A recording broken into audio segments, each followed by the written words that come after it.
The winter sun hovered low over Seoul, spilling pale gold across the university courtyard. Students hurried through the frost-dusted paths, laughter echoing between modern glass buildings. But in the middle of that noise, a girl walked alone, silent, invisible, as though she didn't belong to the same world. Her name was Rita.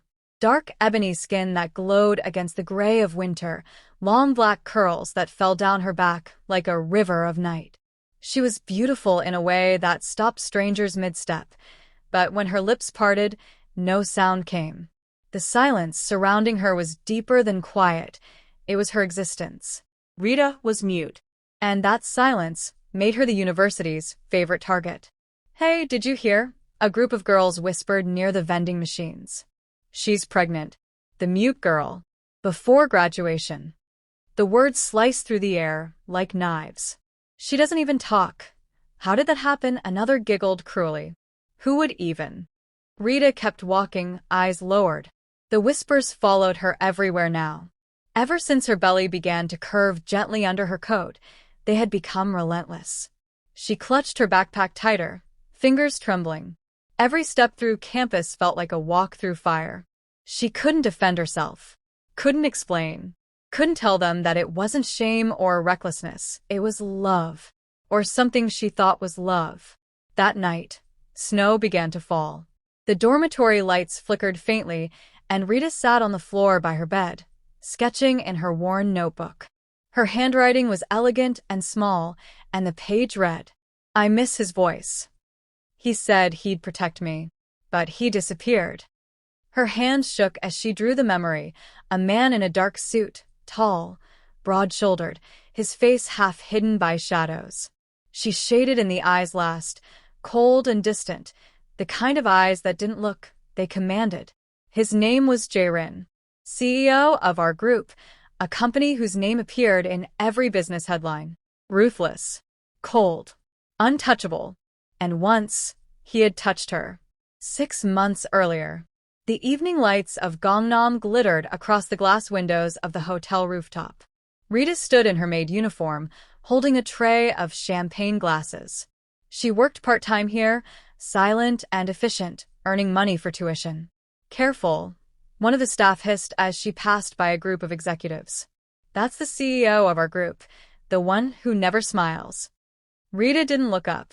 She'd heard the name before, seen his photos in magazines. But when she turned toward the balcony, her breath caught. He was there. Jiren. Tall, in a black tailored suit. Jet black hair brushed neatly back from his face. His jawline looked carved from stone, his mouth unsmiling. The Seoul skyline glittered behind him, but his expression was darker than the night itself. A guest stumbled near her, knocking the tray. Glass shattered. Champagne spilled over Jiren's sleeve. The world froze. Rita dropped to her knees immediately, bowing, panicked, trying to clean the mess. She tried to form an apology, but nothing came out. Only air. He stared down at her, frowning. "You can't speak?" She shook her head quickly, tears already gathering in her eyes. For a moment he said nothing. Then, unexpectedly, he knelt too. He picked up a shard of glass, examined the cut on her hand. Blood welled up. "Careless," he murmured, voice deep, low, almost dangerous. Yet when his thumb brushed the wound, he did it gently. "Go get it bandaged." She blinked up at him, startled by the sudden softness. He stood, tossed his handkerchief to her, and walked away. That was the first night. Days later, she found an envelope under her door. Inside, a card embossed with our group and a short message. "You're assigned to the chairman's private residence for temporary service. Report tomorrow. 8 a.m. She didn't understand why, but she went. That was how Rita entered Jiren's world. His mansion sat on a quiet hill overlooking the Han River. Cold marble, glass walls, silence that matched her own. She cleaned, cooked, and moved like a shadow. Yet every time he passed her, she felt the air shift. He didn't speak much, but sometimes his eyes lingered. One evening, while she was arranging documents in his study, he asked suddenly, "Why don't you ever look at people when they talk to you?" She froze, then slowly wrote on her notepad, Because they always look away first. He read the words, something flickering behind his icy eyes. You're honest. He leaned closer, his breath brushing her ear. And you're not afraid of me, are you? Her heart pounded. She shook her head. He smiled, the faintest curve of lips, but dangerous all the same. Then don't start now. From that night, the air between them changed. Sometimes she caught him watching her from the balcony, cigarette smoke curling around his face. Sometimes he'd offer her a ride home. She would write on her phone to thank him, and he'd just nod, eyes unreadable. Then one rainy night, everything broke. She had returned from work late, drenched, shivering. He stood by the window, jacket undone, his shirt half open. His gaze traveled over her wet hair, the way her uniform clung to her skin. Why didn't you take an umbrella? He said quietly. She wrote quickly, didn't expect it to rain. He walked closer, every step deliberate. You always think you can handle everything alone. She tried to look away, but his hand caught her chin, lifting it. Do you know what you look like right now? Her eyes widened. Temptation, he whispered. And then he kissed her. It wasn't gentle. It was raw, desperate, the kind of kiss that steals your breath and your reason. She trembled, fingers clutching his shirt. He lifted her effortlessly, set her on the desk, kissed her again, slower this time, tracing the line of her neck, her jaw. Tell me to stop, he murmured. She couldn't speak. And she didn't stop him. Weeks later, she realized what had happened. 2 lines on a test strip. A life inside her. She waited for him to come home, to tell him, but that was the week he vanished. Jiren left Seoul on a sudden overseas trip. No calls. No messages. The mansion emptied out. By the time he returned months later, Rita was gone. And the whispers began at school. The snow thickened. Rita pulled her coat tighter, walking home after class. The baby moved inside her, small, fragile. She smiled faintly, one hand over her belly. Then headlights flashed. A black car stopped beside her. The window rolled down. Jiren's face appeared, sharper, colder, yet unmistakable. She froze. His eyes flicked to her stomach, then back to her face. A muscle in his jaw tightened. Get in, he said. She didn't move. Rita. His voice was deeper now, dangerous. Get in the car. Her heart hammered. She shook her head slowly. He got out instead, long coat sweeping behind him, snow catching in his hair.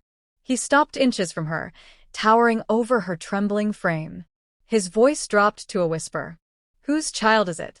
She wrote on her phone with shaking hands, showing him the screen. Yours. The silence that followed could have shattered glass. His eyes widened, just slightly, then darkened completely.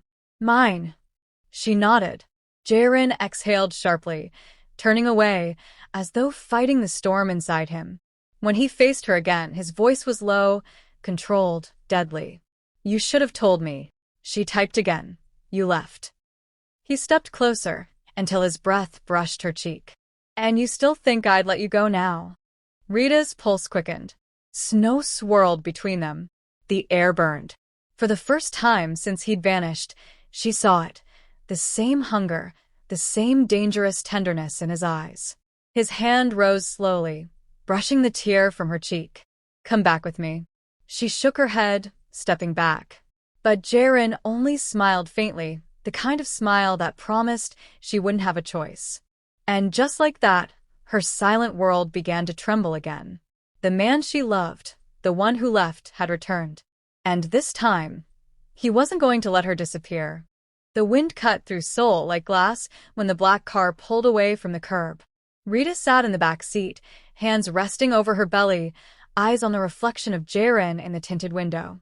He didn't look at her. His gaze was fixed on the city lights, the muscle in his jaw still ticking. Inside the car there was no sound except the hum of the heater and the faint rhythm of the tires over snow. The silence should have been familiar to her. But this silence felt alive, charged with things that couldn't be spoken even if she'd had a voice. When they reached the mansion gates, the guard hurriedly opened them. The house loomed ahead, sleek glass, pale stone, and warm light behind heavy curtains. Rita hesitated when the car stopped. Jiren turned then, meeting her eyes for the first time since the street. "Come inside," he said. She shook her head slightly. She wanted to sign "I can't," but his eyes were steady and commanding. "Rita," he repeated quietly, "you're freezing." His voice softened just enough for her to follow. She stepped out. The snow had stopped, but her shoes crunched through the thin white crust as she walked behind him. The warmth hit her first, then the faint scent of cedar and coffee that she remembered too well.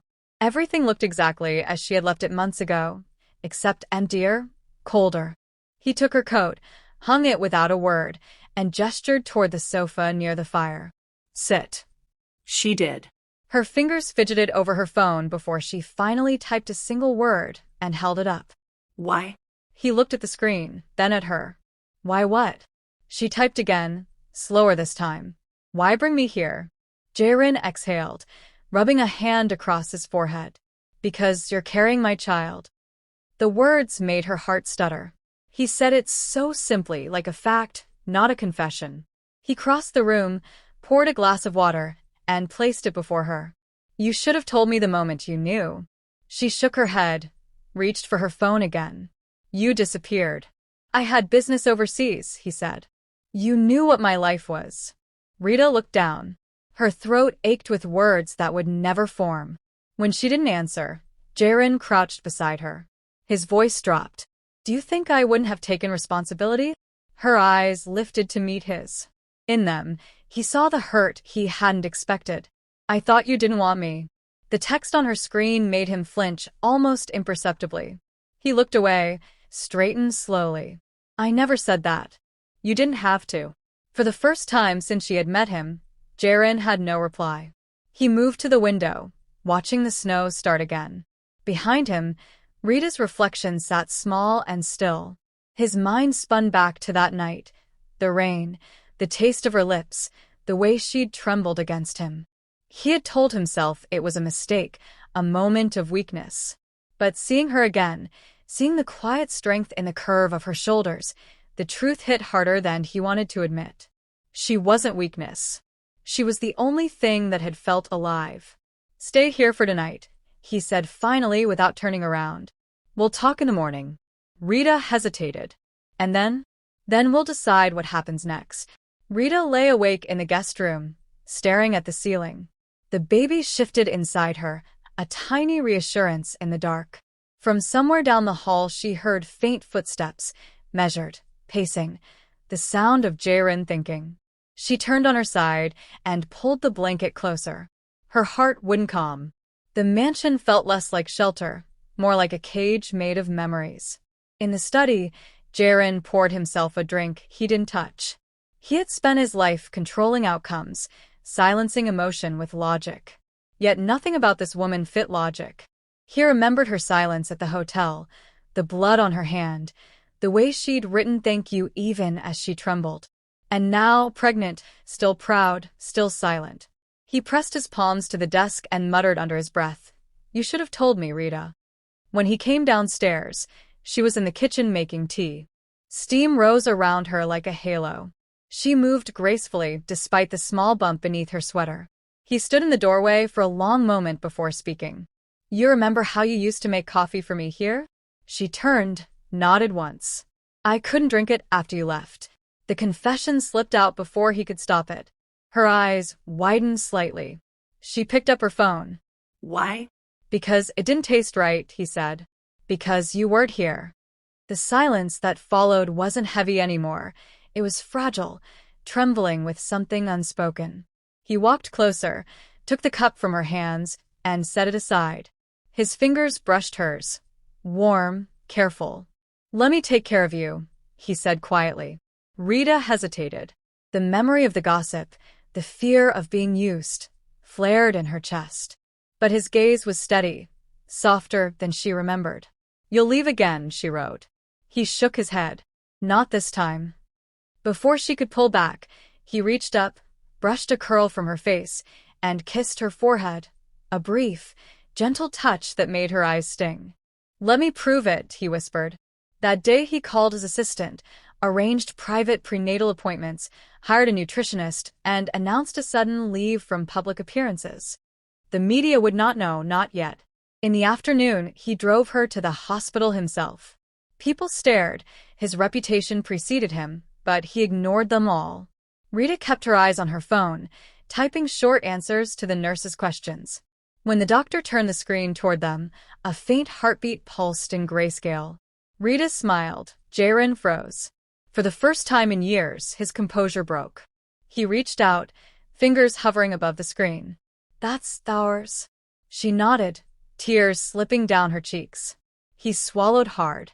"It's beautiful." They returned home in silence. But it was a different silence, softer, full of breath instead of fear. After dinner, she sat by the fireplace reading while he worked at the table nearby. At some point, she fell asleep, her head resting against the armrest. Jiren watched her for a long time before setting his laptop aside. He walked over, crouched, brushed a curl from her face. Her lips parted slightly in sleep, and something inside him cracked open. He had never wanted to protect anyone before. He leaned closer, almost against his own will, and pressed a slow kiss to her cheek. Rita stirred, but didn't wake. "Sleep, my silent girl," he murmured. "I'll fix what I broke." Morning light spilled through the mansion's tall windows, turning the marble floors to gold. Rita woke to the scent of coffee and the sound of soft footsteps.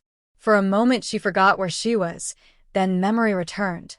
The night before, Jiren's quiet promise, the safety that felt both real and fragile. He was already dressed when she entered the kitchen, jacket slung over one arm, phone pressed to his ear. "No interviews. Tell the board I'll handle it personally." His tone was clipped, commanding the CEO again. Yet when he saw her in the doorway, something gentler crossed his face. He ended the call. "Good morning." Rita typed quickly on her phone. "You're working early." "Trouble doesn't wait for office hours," he said with a half smile. "But you look rested." "That's something." She touched her stomach. The baby fluttered, a faint reminder of everything between them. Jiren poured her a glass of warm milk, setting it before her like a peace offering. "The doctor wants you on supplements. I had them delivered." She nodded her thanks. He lingered beside her chair a moment too long, fingers brushing the edge of the table. "We'll go shopping later. You need clothes that fit." The domestic tone made her glance up in surprise. His eyes were softer than she remembered, less winter, more late autumn. That afternoon she insisted on going to class. Jiren didn't like it. "You can finish from home," he said, standing by the car. Rita typed. "If I hide, they win." His jaw flexed, but he opened the door for her anyway. "I'll have someone nearby." The university courtyard was the same, but whispers had sharpened. Her classmates' eyes followed her with open curiosity now, scanning her rounded belly. She really came back. "Didn't you hear? The father's some rich guy." Maybe she made it up. Rita kept walking. She couldn't stop them, but she wouldn't bow. Then someone called, "Hey." She turned. It was Hannah, one of her old roommates, eyes bright with guilt. "Rita, wait please. I didn't mean to spread." Rita held up a hand. "It's fine." "No, it's not." Hannah bit her lip. "People are saying the university might suspend you. They think it'll hurt their image." Rita's pulse jumped. Suspend her? Before she could respond, a dark car rolled to the curb. The door opened. Jiren stepped out, coat immaculate, expression unreadable. Every head turned. He walked straight to her, ignoring the whispers, and rested a hand lightly at the small of her back. "You shouldn't stand in the cold." Gasps rippled through the crowd. Someone snapped a photo. Rita froze. Jiren glanced at the watching students, then, deliberately, took her hand. "Let's go," he said. The cameras flashed again. The rumor had just become news. Back in the car, Rita typed furiously. "Why did you do that?" "Because they needed to see. Now they'll talk more." They already were. His voice was low but steady. "At least now they'll know who you belong with." She stared at him, disbelief and warmth tangling inside her. He looked out the window. "I'm not ashamed of you, Rita." The words settled between them like a promise. By the time they reached his company, the photographs were online. Headlines bloomed across social media. Mysterious woman with our group CEO, pregnant? Who is the silent girl by Jiren's side? His assistant, Mi-suk, met him at the elevator, pale. Sir, the board is demanding a statement. Jiren's reply was calm. Prepare one. I'll read it before release. Mi-suk hesitated, eyes flicking to Rita. Is she? She's my fiancée, he said before the woman could finish. Rita's head snapped toward him. Fiancé? Mi-suk bowed quickly and left. When the elevator doors closed, Rita typed shakily. Fiancé? He met her eyes. If they think we're married, they can't touch you. The board won't question my private life if it looks legitimate. She frowned, typing again. You don't need to lie for me. I'm not lying. He reached out, caught her wrist gently. It's a temporary title, unless you want it to be real. Her breath caught. He smiled faintly, but it didn't reach his eyes. We'll talk later. They returned home after dark. Reporters already waited beyond the gates. Flashbulbs burst as the car turned in. Inside, Rita paced, worry sharp in her chest. The scandal was spreading faster than she could think. Jiren came up behind her, resting his hands on her shoulders. Ignore them. They feed on reaction. She shook her head, turning her phone to him. They're attacking you online, saying you manipulated me. I've been called worse. He drew her closer until her back rested against his chest. They don't know you. They don't know us. The warmth of him seeped through her. She wanted to stay in that stillness, but fear pressed close. She turned in his arms to face him. The firelight caught in his eyes. For a moment the world shrank to the space between them. The smell of smoke and his cologne, the sound of their breathing. He brushed his thumb along her jaw. Do you still think I'll leave? She didn't answer. Instead, she rose on her toes and pressed her lips lightly to his. A small, trembling kiss, her first since the night that had changed everything. He went still, then cupped her face, deepening it slowly, carefully, until the fear melted and all that was left was heat. When he finally pulled back, his forehead rested against hers. You have no idea what you do to me, he whispered. Rita smiled through the tears she hadn't noticed forming. The world had turned cruel. By the time Rita woke up in the hospital, her name was already trending online. Someone from the university had leaked photos of her being rushed out of class, her face pale, her hand resting protectively on her stomach. The captions were vicious. The mute African girl is pregnant? She seduced the CEO for money. He'll throw her out like the rest. Even the professors whispered when they passed by her bed. Rita turned her face toward the window, her curls spilling across the pillow. She couldn't cry, not because she was strong, but because she had already cried everything out. Jiren stood at the end of the hospital bed, silent as ever. His expensive suit looked out of place in the pale room, but his eyes, dark and cold in every boardroom, were raw now, burning with something he couldn't name. He stepped forward. You should eat, he said, his voice low. The doctor said your blood pressure is. She turned her head away. He stopped mid-sentence, his jaw tightening. For once, the ruthless CEO looked powerless. He wanted to tell her everything. How he'd seen the online hate and ordered his legal team to destroy every post. How he'd argued with the company board all night. How the chairman, his father, had threatened to disown him if he didn't deny the pregnancy. But when he looked at her, none of that mattered. He knelt beside her bed and whispered, I'll protect you. I swear it. Rita blinked slowly, a tear finally slipping down her cheek. She reached for the notepad on the bedside table and wrote, her handwriting trembling. You can't protect me from the world, Jiren. He stared at the note, then at her. His voice cracked slightly. Watch me. Later that week, the company's press conference was broadcast across every major Korean network. Reporters filled the room like a storm, their cameras flashing as Jiren walked onto the stage, tall and unreadable in his black suit. His executives shifted nervously behind him. Mr. Jiren, a reporter shouted. Is it true the foreign student you were sponsoring is pregnant? Is the child yours? Silence fell. Jiren's lips twitched into a small, dangerous smile. He adjusted the microphone and said clearly, "Yes." Gasps rippled across the room. "I'm the father," he continued, his tone calm but defiant. "And I won't hide it. Not from the media. Not from the board. Not from anyone." Phones went wild. Reporters screamed for more details. His PR team tried to stop him, but he wasn't finished. "Her name is Rita. She is the woman I love."